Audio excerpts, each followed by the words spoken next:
Here is a question. Read it carefully and think about the answer. Let us solve it step by step. Let us first understand the key concept here. A coaxial plane of symmetry is a mirror plane that contains, is coincident with, the principal rotation axis. This means the plane includes the CN axis.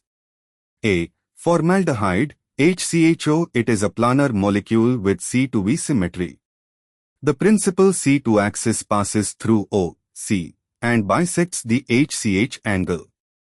There is a plane of symmetry that contains this C2 axis, the molecular plane itself, and also a plane perpendicular to the molecular plane containing C2. So it has a C2 axis and coaxial planes of symmetry. Yes. B. 1,3-dichlorobenzene. It has C2V symmetry.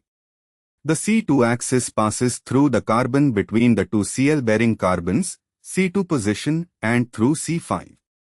The molecular plane is a coaxial plane, and there is another mirror plane, perpendicular to the ring, containing the C2 axis, that bisects the molecule. So it has a C2 axis and a coaxial plane of symmetry. Yes. C. CH to Cl2, dichloromethane. It has C2V symmetry. The C2 axis bisects the HCH angle and the ClC-Cl angle simultaneously. Two mirror planes each contain this C2 axis, one through HCH and one through ClC-Cl. So it has a C2 axis and coaxial planes of symmetry. Yes.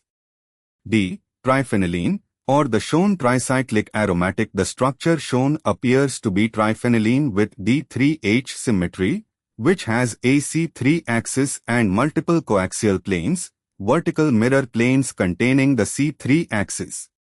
Alternatively, if it is phenanthrene, it has C2V symmetry with a C2 axis and coaxial mirror plane.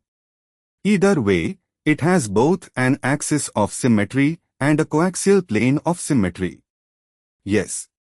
Since all four individual molecules, A, B, C, and D, each possess at least one axis of symmetry and at least one coaxial axis containing plane of symmetry, the answer is E, all of these. Therefore, the correct answer is E. Therefore, the correct answer is option E.